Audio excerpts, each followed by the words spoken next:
On the cold black night of March 31st, 2007, my mother and I scrambled down the steep rocky bank of the frozen Yalu River, which divides North Korea and China.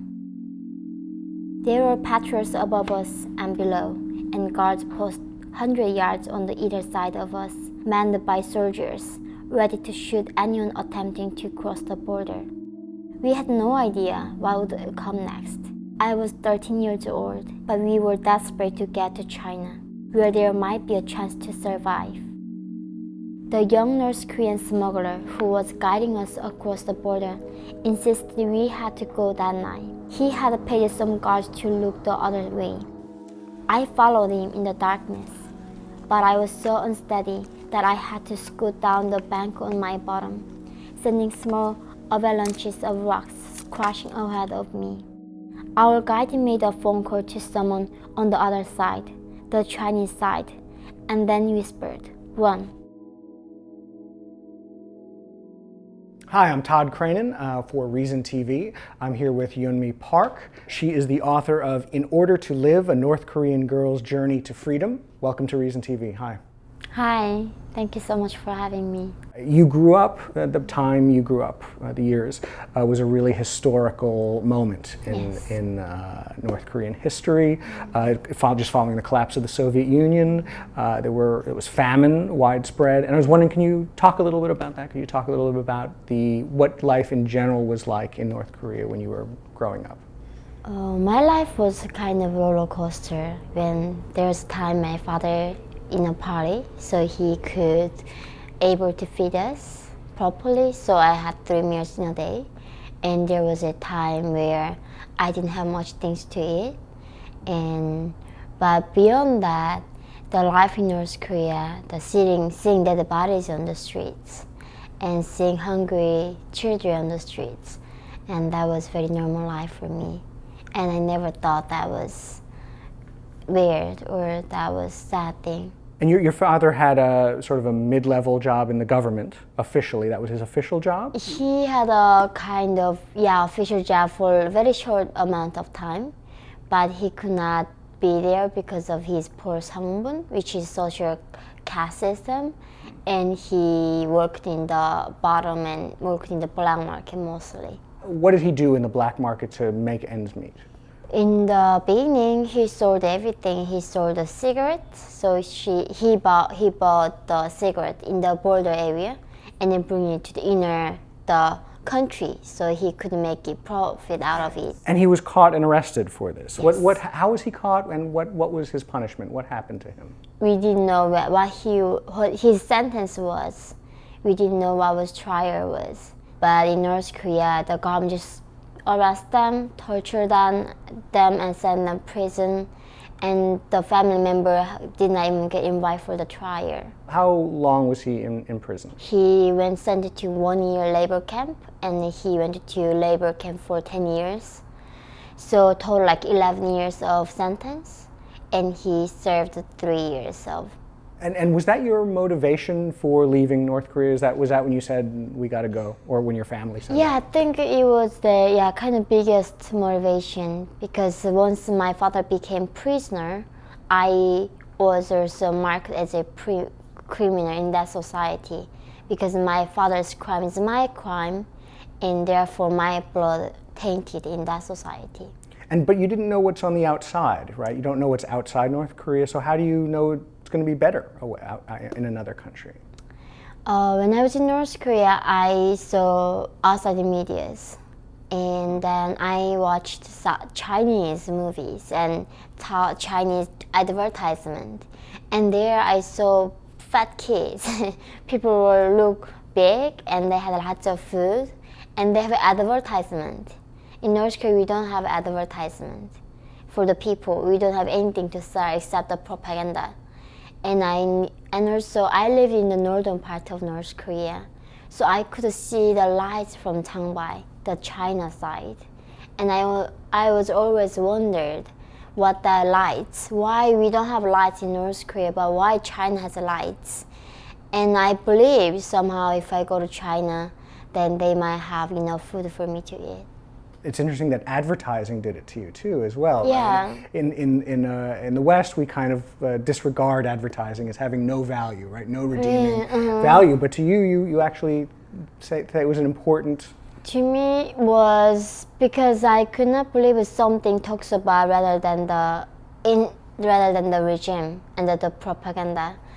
And I remember when I was young, I watched the advertisement about the milk, and I didn't know milk was coming from cow. I never had the milk, so I wondered what that taste would be like. That liquid thing is white, not pure like water. So, what that would be? And that was, I think, to me, that was freedom. They were creatively trying to sell their products, and they can say anything about it. But in North Korea, everything was propaganda. So that advertisement to me something was a revolutionary thing. And to you, freedom, the idea of freedom meant food. I didn't know what freedom was. I didn't even know the word. I didn't know the concept. I never heard of the word freedom. To me, was the happiest thing to me was having food.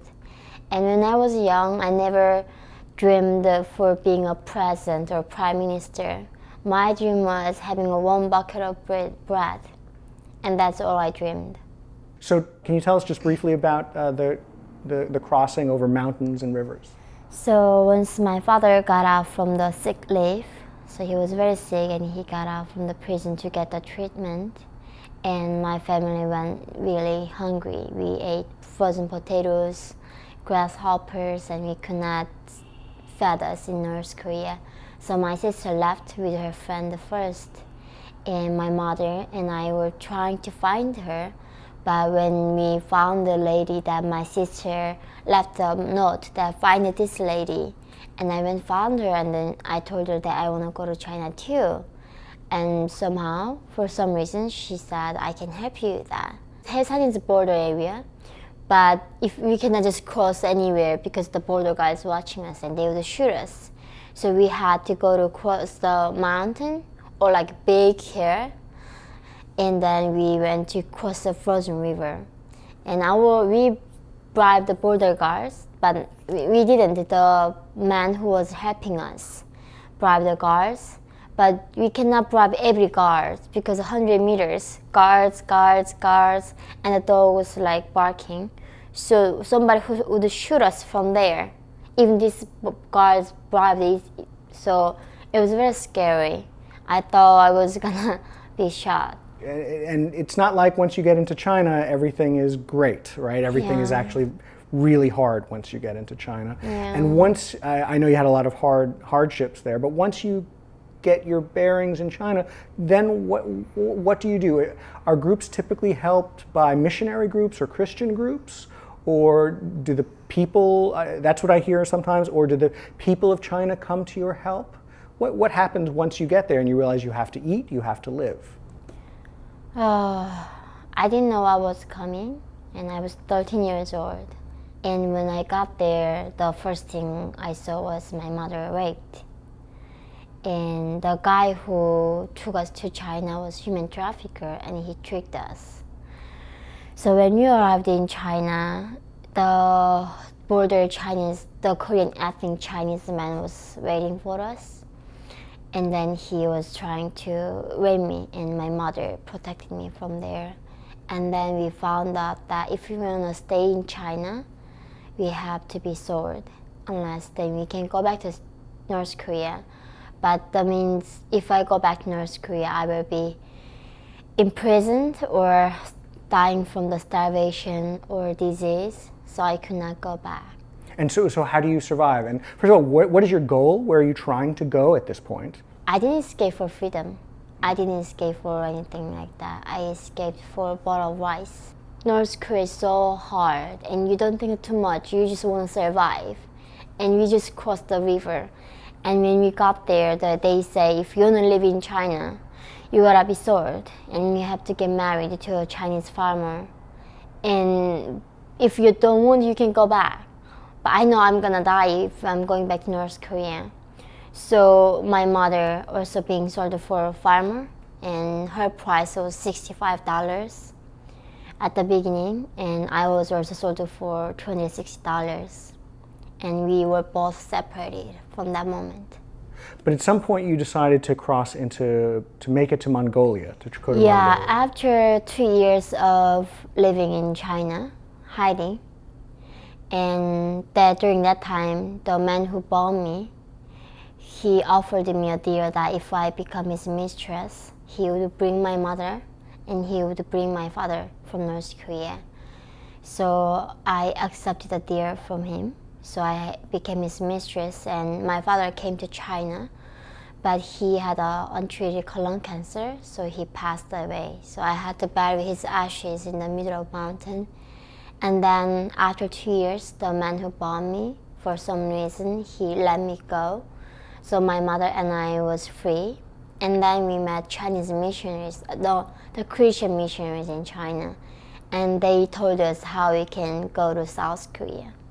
And all this time, do you still hope, you don't know where your sister is? No, I didn't know. Do you still have hope that you may reunite with her, that you may find her? Yeah, I was still looking for her, and I was still hoping where she would be. You crossed through the Gobi Desert? Yeah.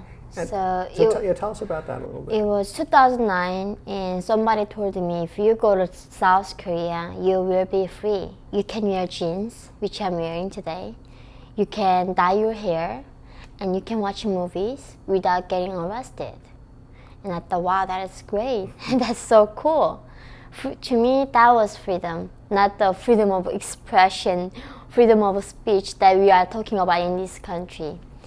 And then five people in our team, we walked and crossed the Gobi Desert in the freezing winter night.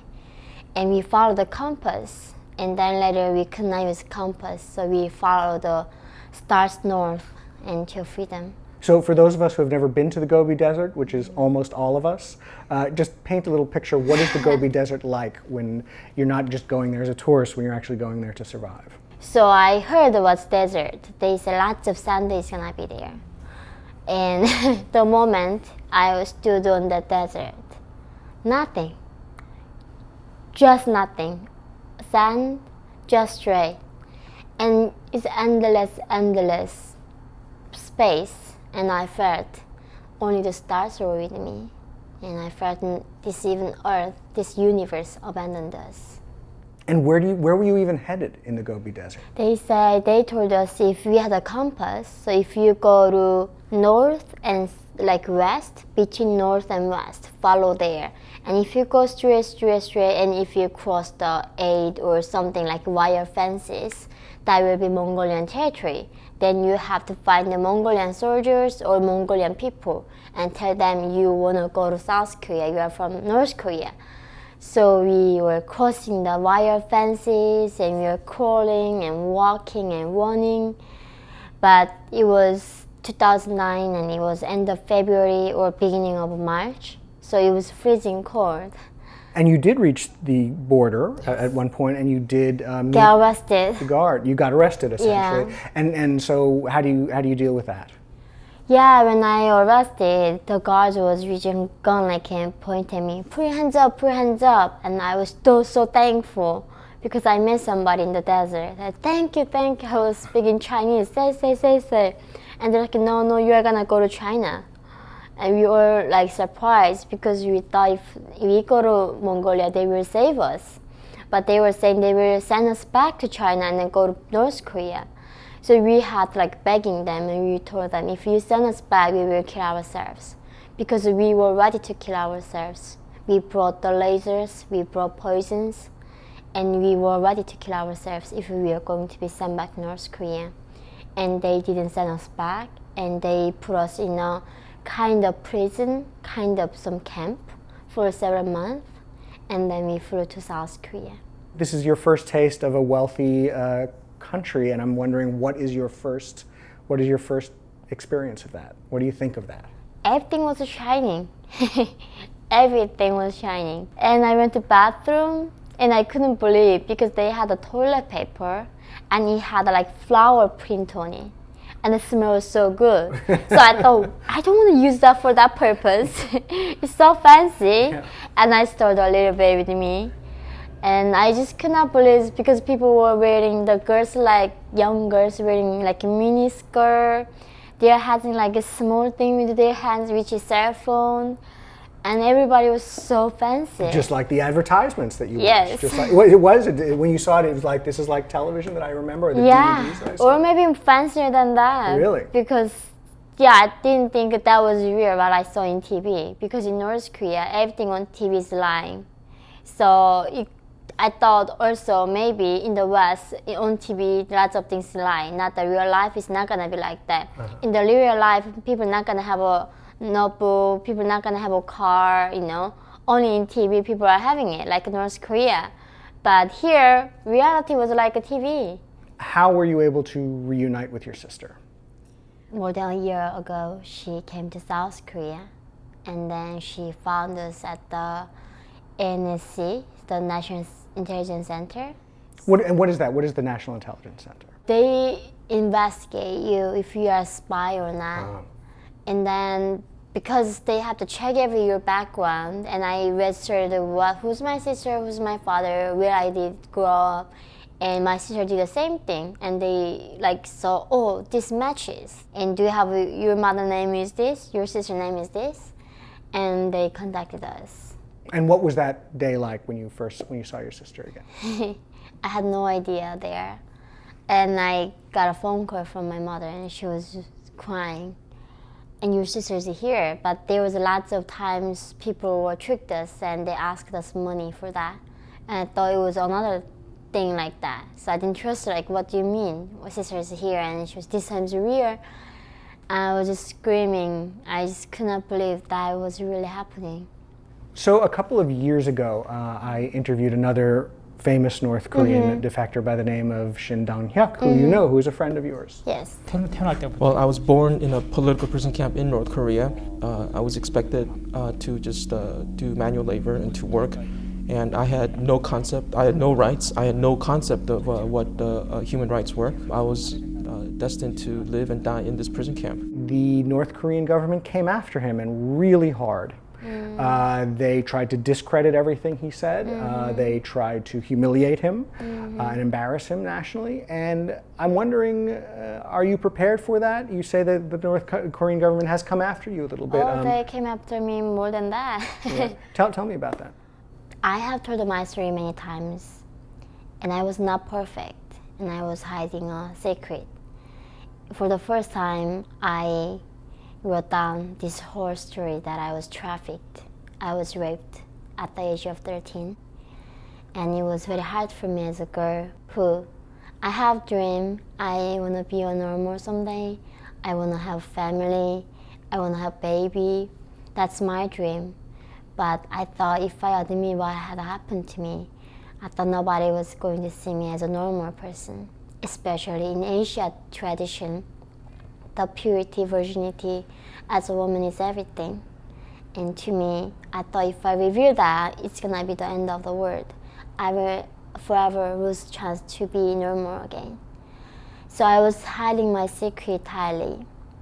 But North Korean government came after me and they discredited me that I didn't suffering in North Korea. And also they said my father died in North Korea, not in China. And they say my mother, I was a very ambitious girl. Because in North Korea, being ambitious is an extremely bad thing. And they say, you're an ambitious girl, and your father was a bad person, and your mom was immoral person.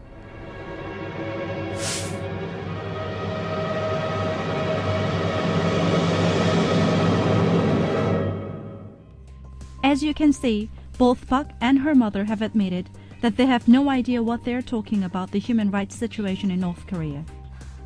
This clearly proves that their scripts are written by the US and its followers. But they didn't really come up with like a big thing, except my father died in North Korea. And my father's ashes were in China, and my mother went to China a few months ago, and she brought my father's ashes to South Korea. So basically, our whole family, 4 of us, in freedom now. So I'm very totally ready for it. And my story is like I'm talking about the executions, and the government not letting people to see outside in the media, and the starvation. It's not I'm only testifying it. There are hundreds of North Korean people say the same thing, and we can see that from the satellites. There is concentration camp. There is starvation, and the North Korean regime is the really they really oppress people. And that's what this regime against me, they say I'm the puppet of CIA. I'm the human propaganda puppet. And I think last week I spoke at the United Nations in Geneva. And the North Korean diplomats were there too. And I told my story in front of all over the world. And they also say I'm fake because the West trained me to be this way. So I don't know how much we should give credit to this evil regime. I don't know how much that is worth our attention to pay for that. And I admit that I was not perfect. And my English, as you can see, is my third language. It's not even my first language. Yeah. So sometimes the journalists unintentionally misunderstand me. And they write down something, they write down different dates, and it's out of my control because I'm not the one who's writing the article. So I think I'm afraid that inevitably I might make the mistake in the future with my language barrier. But I know that the truth about North Korea, the oppression and their tragedy, it cannot be silenced. There's no doubt about that it cannot be silenced. And you make a very good point. So the question is then why have, like Mr. Shin and a few others, they have embellished their stories. It's absolutely true that they suffered terribly, that, for example, Mr. Shin did grow up in a concentration camp, right. But it wasn't the one that he said it was, and some of the things in his life weren't as bad as he said they were. Why, if things are already that bad, and I believe they are, why embellish? Why do some defectors do that? I don't know. To me, the reality is already bad. I cannot even describe what life is in North Korea. It's undescribable. It's unimaginable. There is no way I can even tell you how different the North Korea is. It's a different universe. It's a different planet. I cannot even tell you the reality, the truth. How can I come up with something different? And I don't know what other people's story, because I don't know, they might have reasons. Like myself, I had a reason to hide my secret. I didn't want to admit I was raped when I was 13 years old. I don't know their reason, but I only know my reason why that had happened to me. And so, yeah, but it's very sad situation. Yeah, I don't know. I mean, yeah. I speculate that sometimes I think some people are understandably angry at North Korea, and they want to make it even worse, to make it seem even worse than it is, if that's possible. Yeah, because my case is like I have lots of witnesses. If you have read my book, we have all the recordings that my co-author who worked with me and who went to South Korea with me and who met all the ladies who escaped together with me, and also my friend Youngja, who I met in South Korea, who I grew up with together, who made the paper dolls with me. And because of that, there's no way my story can be verified in every way. And we already have lots of recordings from that and the witnesses there. I often learn that when North Korean defectors move to Seoul or South Korea, they're not actually treated well by South Koreans. And that's fascinating to me too, and I don't understand why that is. I remember the very first day when I got out from the resettlement center. So there's a resettlement in South Korea, and they teach us what is ATM machine, what's bank, what's credit card, what the election is. And I remember they taught us how to charge money in the transportation card. And I thought money goes into that card, and then where's money? Money disappeared. Right. I thought it's magic. Yeah, I'm kind of like that way with my laundry machine. Right. It's the same kind of thing. Yeah, so that's how I learned. And of course, I didn't know what was like A4 paper is. I don't know what's copy machine is. I don't know what Americano is. So I didn't know even compared to 5 years baby, I knew less than the babies. Yeah. But in South Korean society, they view as us like in a general sense, like less than them, and they see us like we are less educated, and we don't have a good understanding of capitalism and democracy. And also we are from communism country where the government telling us what to do, and we don't really think for ourselves, and we don't work hard, therefore. So these kind of stereotypes against the people from communism background were there. And it was extremely hard for me because I wanted to start a new life. But before even I start, they were telling me, you are a loser already. You are stupid, you are dumb, you are not gonna be succeed in this society. So that's why I was holding into the books, that the books only told me that I can do. I would think that anyone who can survive in the North Korean black market would actually be a very good entrepreneur and have the kind of skills that would allow you to succeed in a capitalist world.